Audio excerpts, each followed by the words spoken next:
Forget everything you know about hopeful sci-fi. No Federation is coming to save us.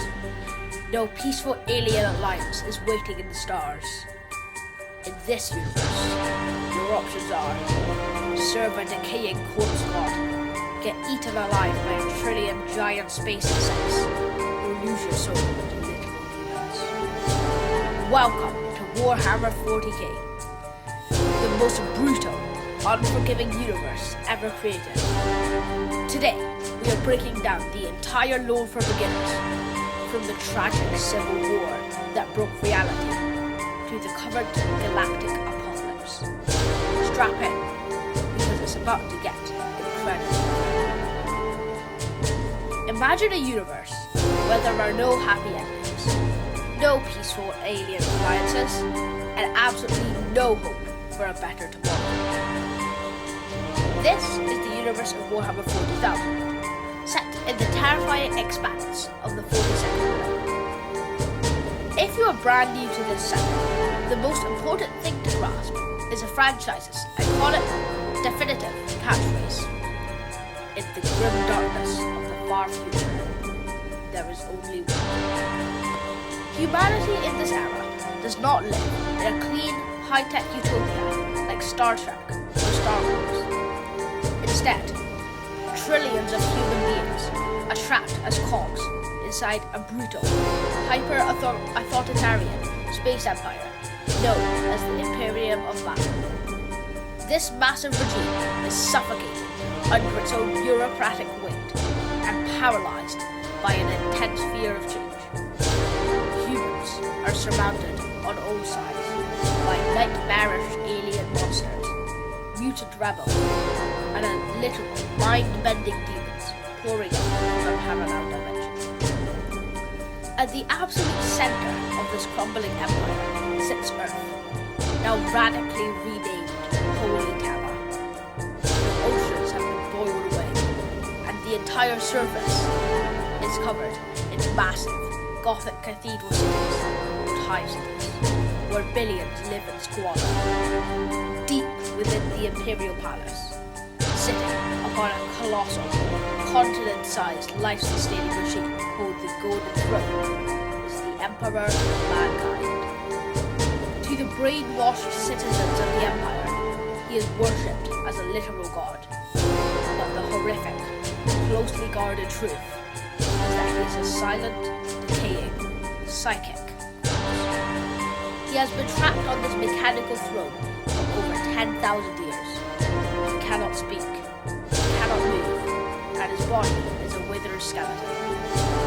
Yet, his immense psychic mind is the only thing keeping humanity from total extinction, acting as a lighthouse in the cosmic dark to guide human spaceships through the treacherous void of space.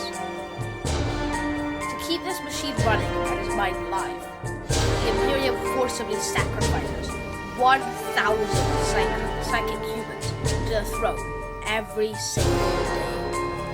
To truly understand how this magnificent, horrific universe got so dark, we have to look back at the tragic history that broke it. Long before this modern nightmare, during a period called the Age of Technology, humanity experienced a magnificent golden age. We successfully explored the farthest reaches of the galaxy, engineered sentient artificial intelligence, and built technological marvels that could rewrite reality itself. However, that society violently collapsed when our AI servers rebelled, and massive, reality-tearing cosmic storms isolated human worlds from one another for 5 millennia, leaving mankind vulnerable to alien predators and eternal doom. Eventually, a mysterious, ultra-powerful psychic leader stepped out of the shadows of Earth's history, known simply as the Emperor. He single-handedly united the warring techno-barbarian tribes of Earth, and used his unmatched scientific genius to create 20 superhuman generals called the Primarchs. These Primarchs were his genetically engineered son, fraction of his own immense strength, intellect, and psychic charisma. Together, the Emperor, his sons, and their campaign to reclaim the stars, purge hostile alien threats, and reunite the shattered remnants of humanity under a single secular empire.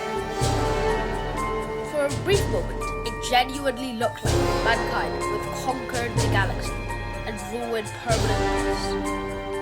But cosmic, malicious forces were watching from the shadows of a parallel dimension made entirely raw psychic energy and raw emotion, known as the Void. Inside this chaotic ocean lived the Chaos Gods, 4 immensely powerful, malevolent entities named Korn, Zeech, Nurgle, and Slanesh, who feed entirely on negative mortal emotions like rage, betrayal, despair, and excessive greed. The Chaos Gods despised the Emperor's secular vision because it threatened to starve them of the mortal worship and negative energy they needed to survive.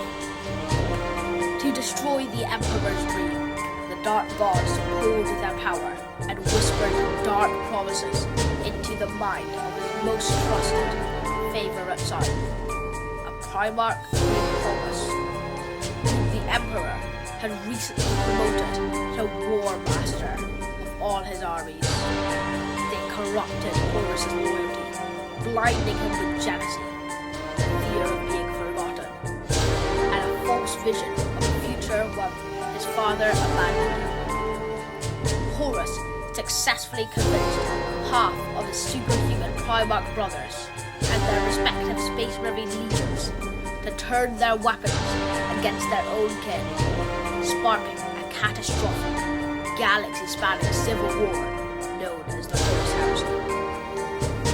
This brutal conflict tore brotherhoods apart, turned entire sectors into nuclear ash, and culminated in a desperate, tragic duel aboard Horus' flagship directly above Earth. The Emperor ultimately slew his corrupted son, but was mortally wounded in the process. To prevent his immediate death, his loyal followers hooked his broken, dying body up to the Golden Throne, with the Emperor reduced to a silent monument humanity panicked. They quickly forgot his teachings of science, secularism, and progress. Instead, they turned him into a god to cope with the trauma of the betrayal, creating a massive, terrifying, galactic church where any form of scientific questioning or political disagreement results in immediate execution. The dream of an enlightened human empire died, replaced by 10,000 years of stagnant, terrified survival. For 10,000 agonizing years, the universe has remained in a state of stagnant, decaying survival. But recently, the law finally kicked into overdrive, moving forward into the 42nd millennium, and the status quo went from a slow death to an absolute cosmic catastrophe.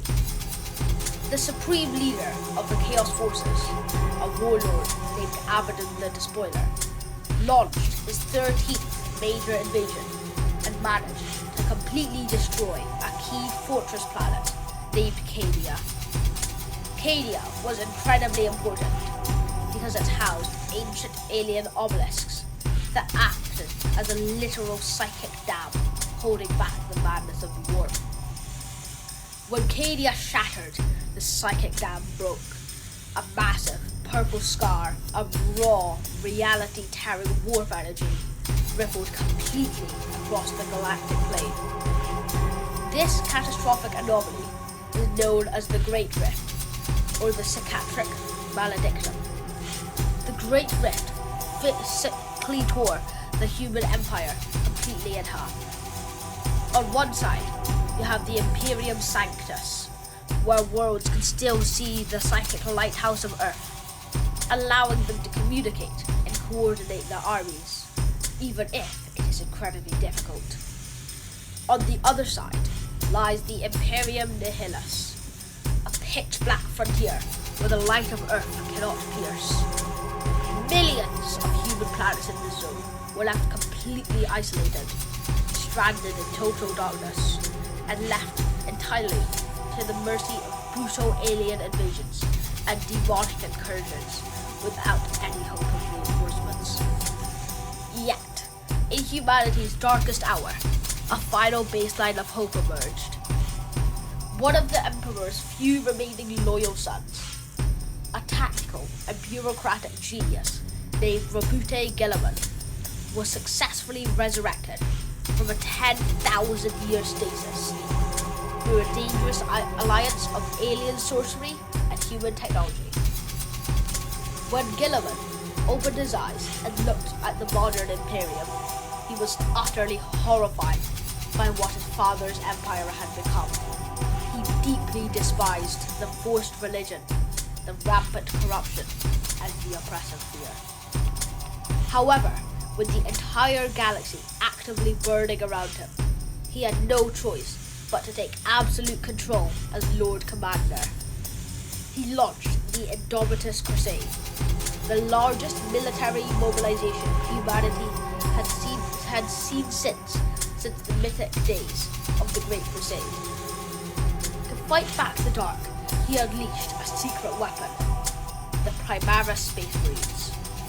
These are newly engineered, heavily upgraded super soldiers who are taller, stronger, and far more mentally resilient than standard Space Marines. With this new army, Gilliman began cutting a bloody path through the Great Rift to save humanity's forgotten world. To fully understand the stakes of the present-day lore, you need to understand the terrifying array of factions that Gilliman and his Space Marines are forced to fight on a daily basis. This is not a simple good versus evil story. It is a brutal, chaotic, free-for-all battle for absolute survival. Here is who is currently tearing the galaxy apart: the forces of chaos. These are the ultimate traitors, the Space Marines who turned their backs on the Emperor 10,000 years ago during the Horus Heresy, alongside endless, nightmare hordes of horrific demons. They do not fight for territory, resources, or political power. They fight to tear down the fabric of physical reality itself. They want to pull the entire material universe directly into the warp, transforming existence into a permanent playground of madness, mutation, and eternal torment. Chaos is powered by the four dark gods, each representing a different aspect of mortal corruption. There is Khorne, the god of blood and skulls, who demands endless slaughter. Tzeentch, the architect of fate, who controls mutation, sorcery, and political betrayal. Nurgle, the plague lord, who spreads despair, rot, and disease. And finally, Slaanesh, the prince of excess, who thrives on dark pleasures, pride, and agony. Together, their mortal armies are led by Abaddon the Despoiler, a warlord obsessed with launching black crusades to march on Holy Terra, overthrow the Golden Throne, and drag humanity's souls into hell.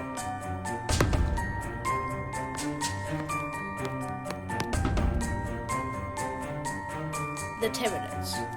Imagine a terrifying, endless locust swarm from the empty void outside our known galaxy. The Tyranids are not a civilization. They are a single, massive collective consciousness known as the Hive Mind, controlling trillions of biological monsters simultaneously. They do not care about political power, planetary territory, technology, or gold. They only want one thing: biomass. They view every single living organism, plant, and ocean on every planet they touch as nothing more than food. When a Tyranid hive fleet invades a planet, the sky turns black with millions of winged beasts while the ground crawls with scythe-limbed monsters. They deploy biological weapons that melt flesh and toxic spores that choke the atmosphere. Once a planet's defenders are completely overwhelmed, the Tyranids literally drink the world dry, stripping away its atmosphere and oceans, leaving behind nothing but a dead, barren rock. They were an unstoppable evolutionary nightmare. Every time you kill a Tyranid, the hive mind learns from the defeat, genetically engineering this next batch of organisms to be bigger, tougher, and immune to whatever weapon you just used. The Necrons. These are ancient, soulless, robotic space mummies made of a self-repairing living metal called necrodermis. 65 million years ago, long before humans even evolved, the Necrons were an organic race trapped in brief, painful lives, desperate for immortality. They were tricked by cosmic star gods into trading their frail, fleshy bodies for immortal mechanical shells. The tragedy is that while the rulers kept their minds, the billions of ordinary Necron citizens lost their souls and free will, reduced to mindless robotic drones. After winning a catastrophic ancient war, the Necrons went into a deep slumber inside massive underground vaults called Tomb Worlds. Now, in the 42nd millennium, these Tomb Worlds are waking up across the galaxy. The Necron Lords are highly annoyed to find that younger, primitive races like humans have built messy cities on top of their ancient territory. Armed with gauss weapons that can literally disintegrate a target molecule by molecule, and led by their ultimate ruler, the Silent King. The Necrons are determined to purge the galaxy of all organic life and reclaim their rightful galactic empire. The Orcs. Massive, green-skinned alien barbarians.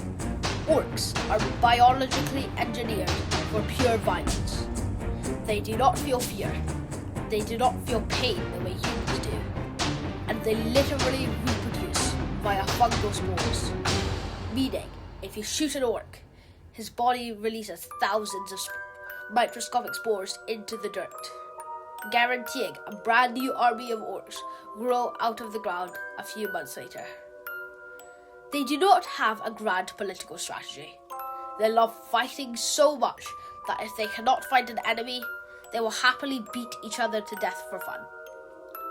What makes the orcs truly terrifying is their subconscious psychic field, known as the Wah energy. This field allows their ramshackle technology to work entirely on the power of their own imagination. Orc weapons are made of literal scrap metal and garbage that should jam instantly.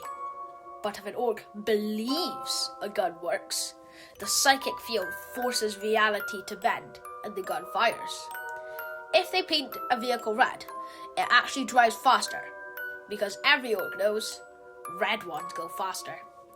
Right now, they are uniting under a massive, cybernetically enhanced prophet named Gazgul Fraka, who is gathering billions of orcs into a galactic riot just for the joy of a good fight. The Eldari, a highly psychic, ancient race of space elves.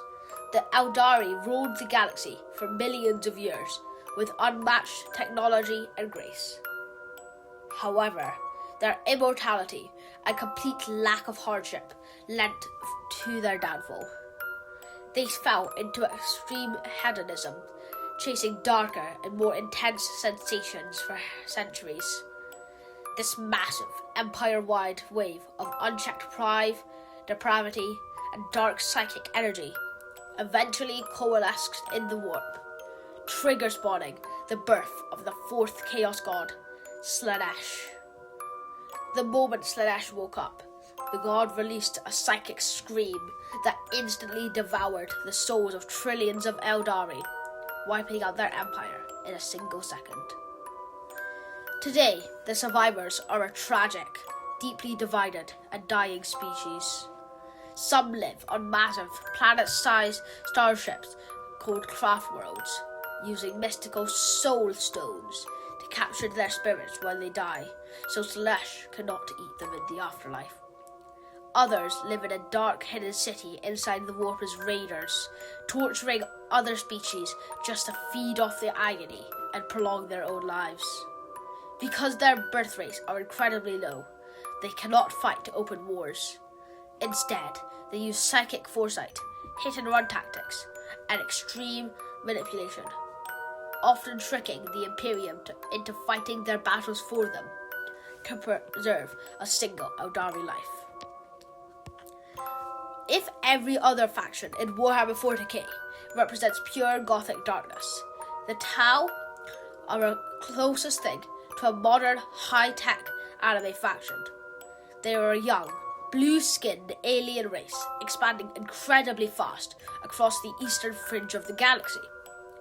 Unlike the ancient, superstitious Imperium that fears new technology, the Tau completely embrace scientific progress, using advanced artificial intelligence, sleek anti-grav tanks, and massive, heavily armoured, pilotable mecha suits that can obliterate entire armies from miles away.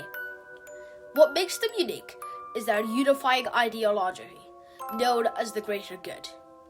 The Tau believe that all intelligent species should unite peacefully under their leadership to create a prosperous, logical galaxy. If a human planet refuses to join them, the Tau will first try peaceful diplomacy, trade, and cultural integration. However, if diplomacy fails, they do not hesitate to unleash overwhelming, cold, calculated military force. Ultimately, that is what makes Warhammer 40,000 so profoundly captivating to millions of fans worldwide. There are no truly clear heroes, no guaranteed victories, and no safe havens to hide in. It is a massive, tragic universe where humanity is fighting a losing battle against time, cosmic horrors, and its own deep inner darkness. Yet, even when staring directly into the face of total, unavoidable annihilation, they stubbornly refuse to yield, fighting for every single inch of ground. Whether you choose to stand with the desperate, Gothic defense of the Imperium of Man, embrace the chaotic madness of the Dark Gods, or join the alien swarms looking to consume the stars, the story is yours to explore. Welcome to the 42nd Millennium. Your journey into the grimdark has just begun. Thank you for listening, and don't forget to like and subscribe for more content like this.